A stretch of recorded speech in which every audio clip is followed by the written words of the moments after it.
Top 10 Big Game Farm in the Philippines.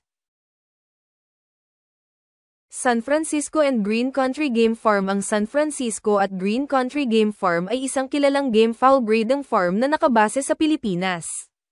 Kinikilala sila sa paggawa ng mga dekalidad na panlaban na manok, partikular sa kanilang mga lahi na San Francisco at Green Country.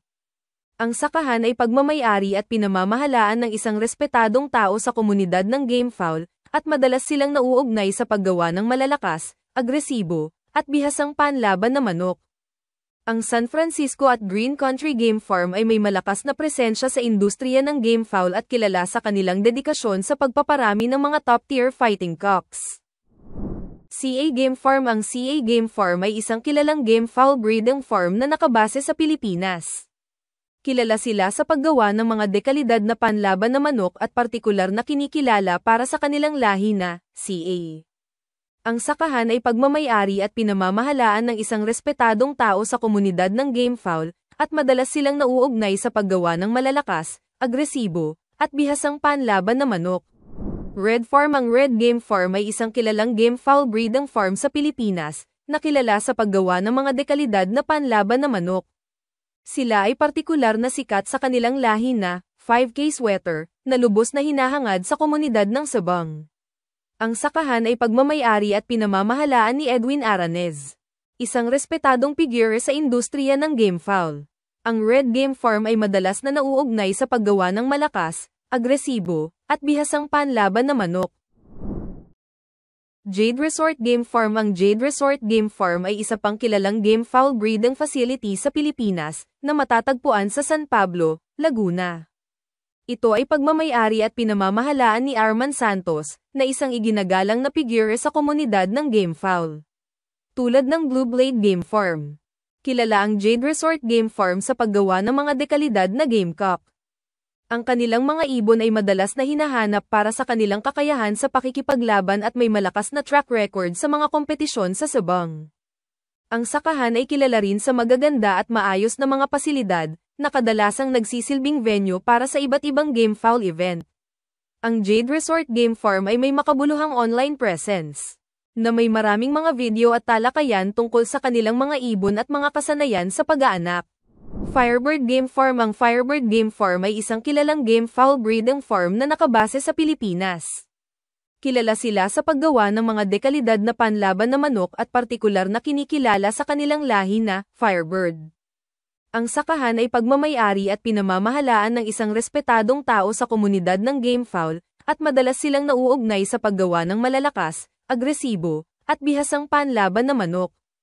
Ang Firebird Game Farm ay may malakas na presensya sa industriya ng game fowl at kilala sa kanilang dedikasyon sa pagpaparami ng mga top-tier fighting cocks. EP Roosterville Game Farm. Ang EP Roosterville Game Farm ay isang kilalang game fowl breeding farm na nakabase sa Pilipinas. Kilala sila sa paggawa ng mga dekalidad na panlaban na manok at partikular na kinikilala sa kanilang lahi na alakdan. Ang sakahan ay pagmamay-ari at pinamamahalaan ng isang respetadong tao sa komunidad ng game fowl, at madalas silang nauugnay sa paggawa ng malalakas, agresibo, at bihasang panlaban na manok. Ang EP Roosterville Game Farm ay may malakas na presensya sa industriya ng game fowl at kilala sa kanilang dedikasyon sa pag-aanak ng mga top-tier fighting cocks. Blue Blade Game Farm. Ang Blue Blade Game Farm ay isang kilalang game fowl breeding facility na matatagpuan sa San Pablo, Laguna, Pilipinas. Ito ay pagmamay-ari at pinamamahalaan ni Sonny Lagan, isang kilalang tao sa komunidad ng game fowl breeding. Ang sakahan ay kilala sa paggawa ng mga dekalidad na gamecock, na kilala sa kanilang lakas, liksi, at husay sa pakikipaglaban.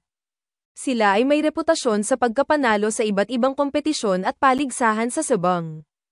Ang Blue Blade Game Farm ay madalas na itinatampok sa mga online na video at mga talakayan sa loob ng komunidad ng game fowl, na nagpapakita ng kanilang mga kasanayan sa pag-aanak, diskarte, at kalidad ng kanilang mga ibon.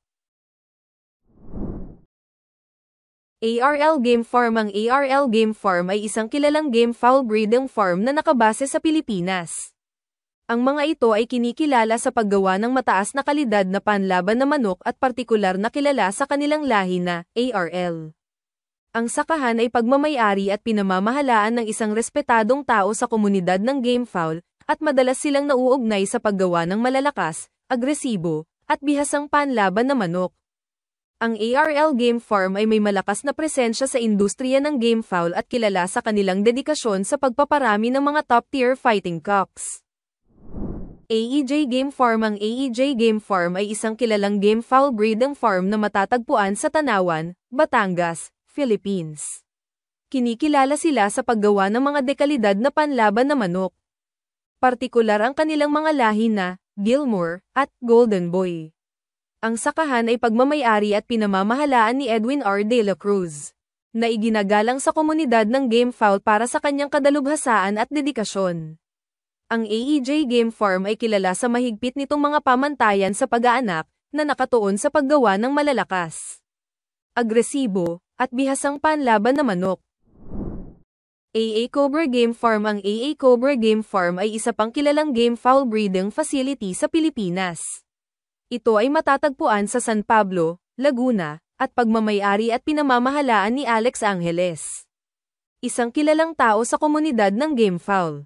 Ang AA Cobra Game Farm ay kilala sa paggawa ng mga dekalidad na gamecock na kilala sa kanilang lakas, tibay, at kakayahan sa pakikipaglaban. Malakas ang track record ng kanilang mga ibon sa iba't ibang kompetisyon at paligsahan sa sabang. Ang sakahan ay madalas na itinampok sa mga online na video at mga talakayan sa loob ng komunidad ng gamefowl, na nagpapakita ng kanilang mga kasanayan sa pag-aanak, mga diskarte, at ang kalidad ng kanilang mga ibon.